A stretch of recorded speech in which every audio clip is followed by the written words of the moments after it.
some dogs to bet in the NFL. We've got Let's a couple go. games tomorrow. We've got then the full slate on Sunday. What dogs have you seen that can make us some money this week? Well, tomorrow, I think it's a one-way street right now. You got to bet Washington or leave it alone. Because the line's just now at that key number of 7. You had 5.5 was the look ahead, went to 6, went to 6.5. Again, there's nothing to wait for in the NFL. You can't wait that long.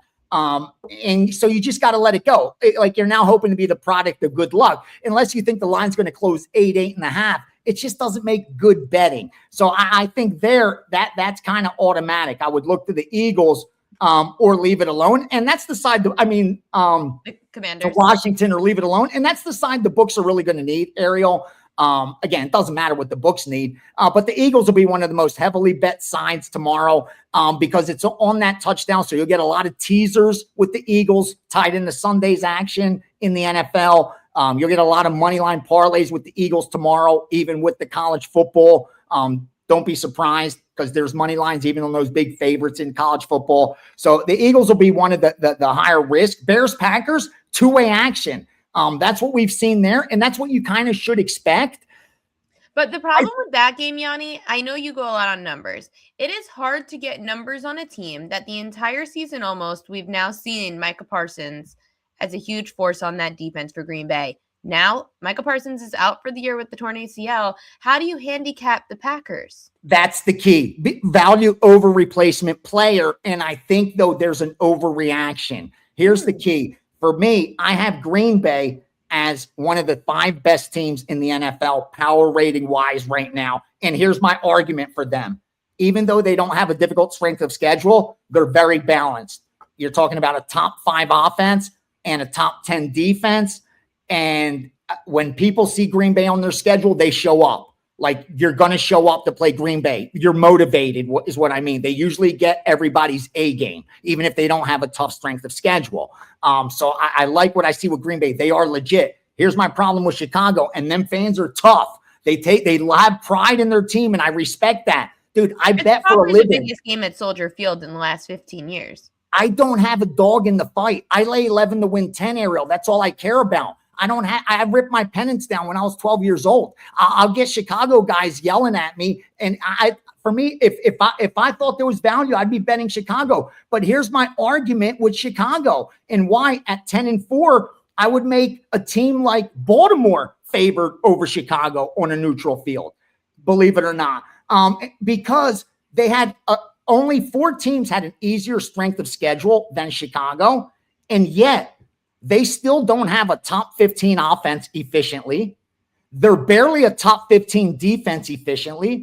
Their quarterback isn't even at mid-range, at average, when you're talking passing success rate, one of the highest correlations to winning football games. But what happened with Chicago is they've had a very soft schedule and they've won 1-score games. They've gotten lucky in 1-score games. That's unsustainable. You can't continue to do that. And those teams get exposed eventually. Now, they could keep covering and winning, but the cream's going to rise to the top.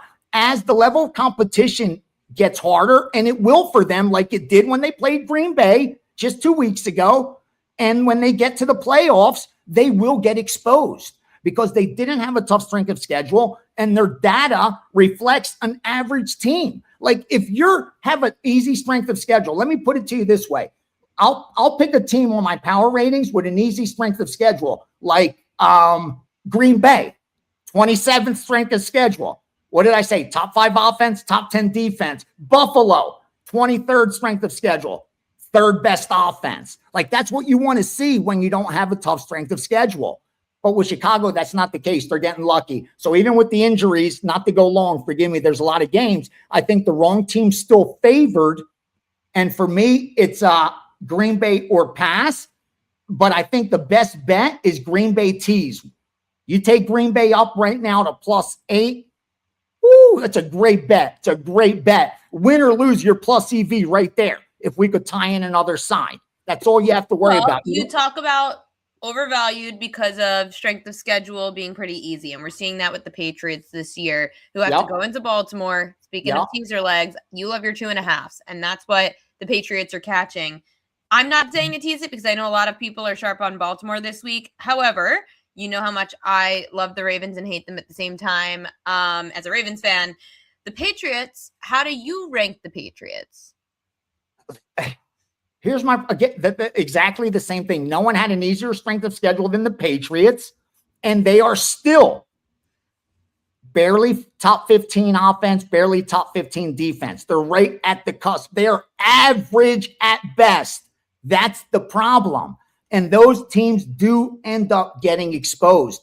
That's the difference. Where with Baltimore, there's few teams that are as balanced as Baltimore is. You have a top 10 offense. You have a top 10 defense. They haven't had the toughest strength of schedule, but they have a very respectable metrics. And more importantly, they've had the quarterback issue with them. Yeah. If Lamar's there, that's the differentiator for Baltimore. So that's why most still have Baltimore in their top 10 when it comes power ratings. And I don't disagree with that. What about this game? I like Baltimore. I do. Here's the thing. When I look at my numbers on a neutral field, I make Baltimore already about a 2-point favorite in this matchup. I add in home field advantage for Baltimore, which I make about 1.9, 1.2. They say 2.1. I've heard it right around there. So let's average it to 2. So they should be about a 4-point favorite in this game. The fact that it was, 2.5, got to 3, the market's moving the right way. 3 is such a key number. Being able to get that, and when I think it should be above that, for me, it looks like it's Baltimore or pass. I like the Baltimore side. When you're in a must win, you must not be all that good is kind of the cliche. But with all that said, there's reasons for it. It's kind of like I say with trends. Is there a fundamental reason a trend should continue? Then I believe in the trend. But if you tell me this team's 7-1 on Tuesdays when the starting pitcher's last name starts with a P and he has a sister who happens to, that's not a trend that has fundamental reasons. Yeah. You just found a bunch of factors that came out to 7-0. I don't care about that. But tell me that their stats are affected by those games he didn't play. Yeah, that's an argument. That's a true. And why they lost the chat did ask, who are your Super Bowl contenders? Who would right now I have a future on Detroit and I have a future on San Diego that I placed before the season. They're going to be free rolls for me. The San Diego one, because they already went over season win total. So I won that season win total. That's a free roll. Detroit, I didn't bet the season win total. I thought Detroit was being undervalued because they lost their offensive coordinator. They lost their defensive coordinator. That was the narrative. But I still thought you had to prove to me they weren't in the cream of the crop yet in the NFC, or that they weren't at least amongst the top 3. And I was getting upwards of 10-1. I thought that was ridiculous. That's why I took them. Right now, the Rams are the best team in the NFL. Power rating wise, no team should be favored over the LA Rams. In fact, if they played Seattle tomorrow, and I had Seattle yesterday, it would be the exact same situation. The Rams should be about a 1.5 point favorite, but Seattle was playing at home, and Seattle has about a 2-point home field advantage, and that's why they went to about 1.5, and Sharps were like the Seattle side. That's where it stands. In the AFC, I think Buffalo is the best team. I really do. In fact, I think they're the only AFC team that's even top 5 power rating wise, because in the NFC, you have Rams, you have Seattle, you have Detroit, you have Philly, you have Green Bay, San Francisco. In the AFC, you have Buffalo, Kansas City, Houston. As they're the 3 top power rated AFC teams right now, and Baltimore behind them. That's who I have as in the AFC. So 2 of the top 4 teams in the AFC are 6-8 Kansas City and a 7-7 Baltimore, power rating wise. And tell me I'm wrong.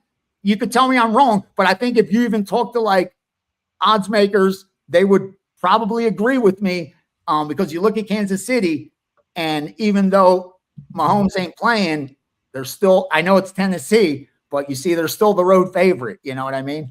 Yeah, well, Tennessee has not won a home game yet this year, and until proven otherwise. And how are people betting Tennessee? How can you not bet Kansas City on Sunday at -3? Are you kidding me? Even if I lose that bet, here, I'll let you know. Even if I lose that bet, I placed a great bet on Kansas City. They were supposed to be 11-point favorites. We know because we have a look ahead at that John Murray puts out, and it was 10.5. So they adjusted this 7 points. We already know who the backup's going to be for Kansas City. Look at the drop-off when you're looking at QBR. The drop-off from Mahomes. Now, I'm not talking about Mahomes, the Hall of Fame Patrick Mahomes. I'm not talking about that Patrick Mahomes. I'm talking about the 2025 version of Patrick Mahomes.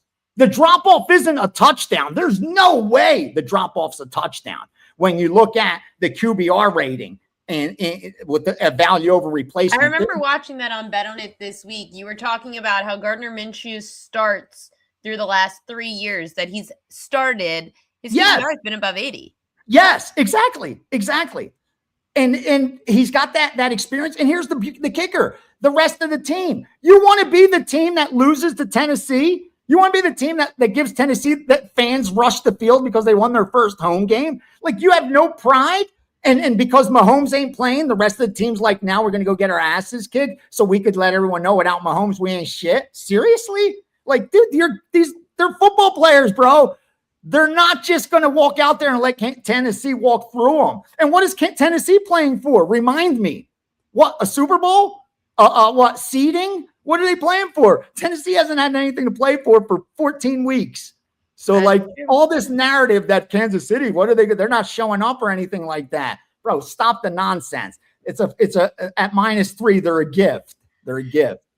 Well, outside of Gianni and I doing Last Call on Sundays every week, which you can catch from 11 to noon Eastern time, Gianni also does his Steam Room over at Wager Talk, which you can catch at noon Eastern time on Sundays. Gianni, what else do you have going on over there at Wager Talk? I love Sunday's card. I have a big play going for another 5% winner in the NFL, like third straight. Again, I just had a really good season. I make it simple. I stick to what works for me, and the production has been #1 in college football profit, #1 NFL regular season profit. So I'm nothing here to change, and really excited about the bowl season because it's unlike any other time of the year in college football because the market's saturated with so much recreational bettors money that they have to adjust for it. And there's no better time to find value on the board than that. And that's why, like I was talking about college football with so much energy, because I'm just so excited about it because you get that during the bowl season where the rankings and true numbers are just so different. So yeah, head on over, jump on board. We'll make some money. Let's make some money, Gianni. I will see you on Sunday Thanks on for having me. Last Call. Thanks so much for coming on.